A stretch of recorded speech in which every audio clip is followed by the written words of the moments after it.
All right, we got a little bit of a handout problem here to be working on that regards work energy. So let's have a look at that. And what we've got here is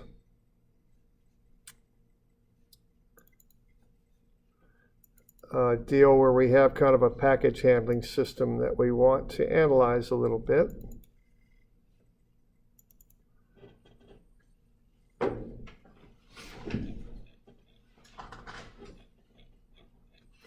So what we've got is we've got this packages. We'll consider the packages to be like particles, and they'll slide onto a slide there. They'll move onto a slide at 5.2 feet per second.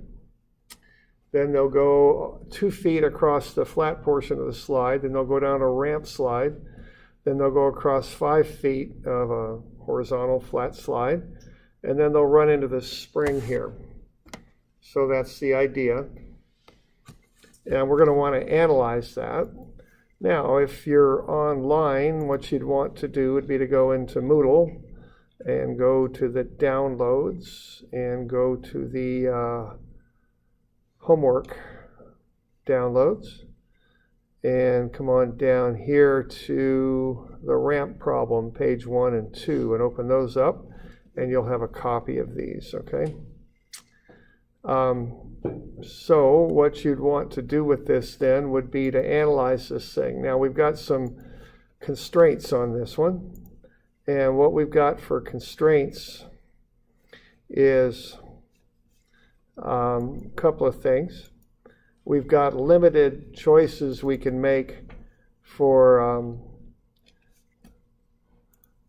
the slide material in the spring, okay?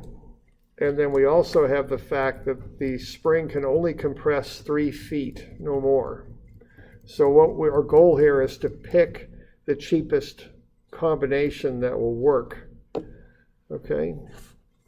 So we're going to run this block 2 feet on horizontal slide, run it down this ramp here, which has the slide material on it, then run it across 5 more feet of horizontal slide, and then run into the spring. The spring can only compress 3 feet. And then there's certain parameters there for the slide and for the shock absorber, the spring. So the slide material can only have mu's of 0.1 or 0.2. That's what we can get. The cost per foot is shown for that, 200 and 270. And then we've got 3 springs with these spring constants available for these 3 costs. So what you want to do is to analyze all 6 possible combinations there of mu and k and come up with the spring compression for them. Once you have that, you want to pick the cheapest one that will work. You want to first eliminate any of them that have a spring compression more than 3 feet, because that's not going to work. And then you want to pick the cheapest one and use that. So the first part of the class here will have you do that, okay?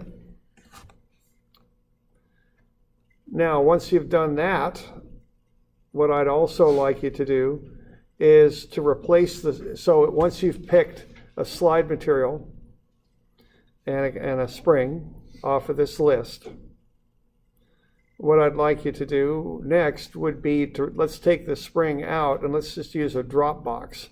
So for the slide that you picked, how far will this block drop?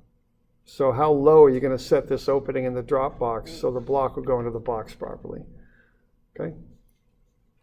So that's what I'd like you to do with this. This is a homework problem basically, but we'll get it a good start here in class will be the plan. So why don't we just take one other little look at this, if we can. Let's go here, let's back up one. Go there. And let's go here. And let's open with Windows Media Player. Let's try that. Okay, so there we go. So what's going to happen here is this block is going to hit the top of the slide at a certain velocity. It's going to work its way down the slide, and we want to make sure that spring there does not compress more than 3 feet. Okay? So that's like a shock absorber, basically. So once you've got the slide picked, then what I'd like you to do next is to use that slide, and this time, as you go through it, figure out how high you're going to set a drop box. So what we're going to do here for that slide that you pick, we're going to look at that, and we're going to figure out how high do we have to set this drop box, or perhaps more properly, how much below the ramp of the slide should that drop box opening be, so the blocks will go in. Okay. So that's what I'd like you to do there. So I think you're going to have to get kind of a general equation here in terms of variables. Your variables will be mu and k, and then start there. So try and come up with a nice equation that will describe, do kind of a work energy analysis of this system.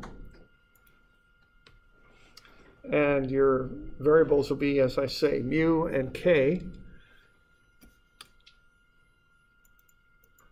And see what you can come up with for an equation.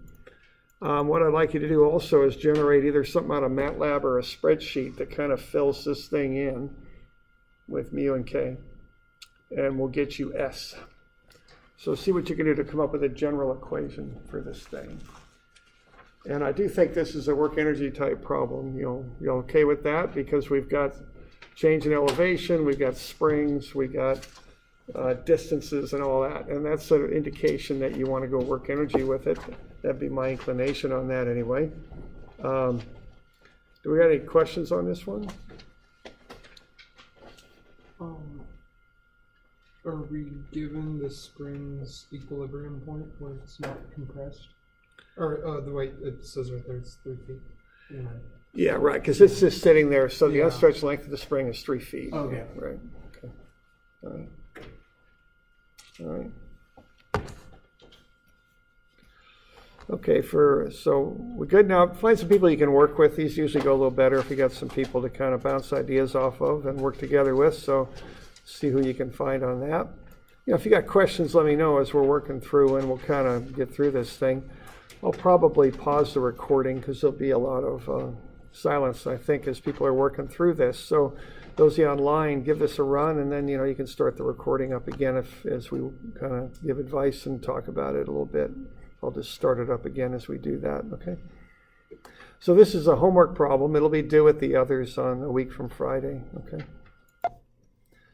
All right, so for those of you online, the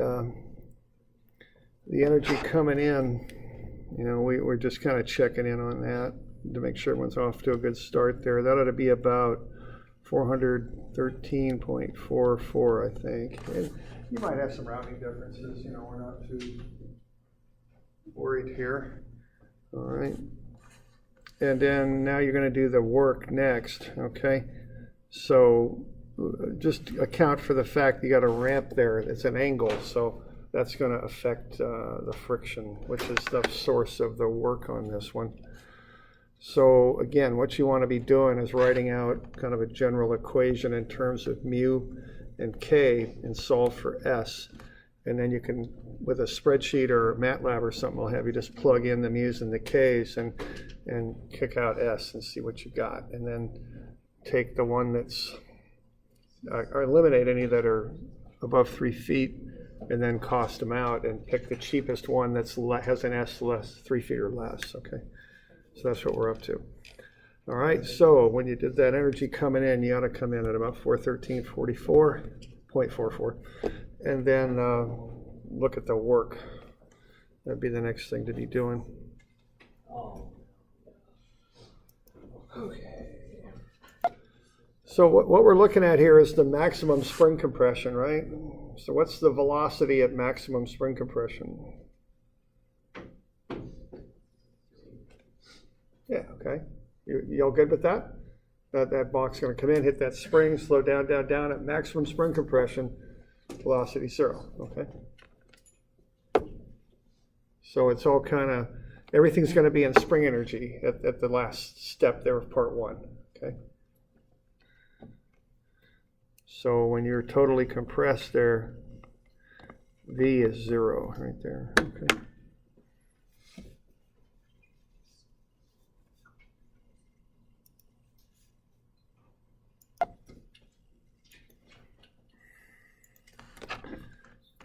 Okay, another little piece of advice is sometimes I've had students go through and they find the velocity there and they find the velocity there and then they find it here. It's a waste of time, okay? The thing with work energy is you do endpoints. Analyze it here, analyze it there. Everything in between is work. So you don't need to be finding velocity every step of the way. It doesn't do any good, okay? Because you're just looking at spring compression. So just find your initial condition here and your final condition. That's how you do this. And then look at the work in between. That's how you do this stuff, okay? So everything else will be work. You don't need to incrementally find velocities. It doesn't really help you at all. Okay.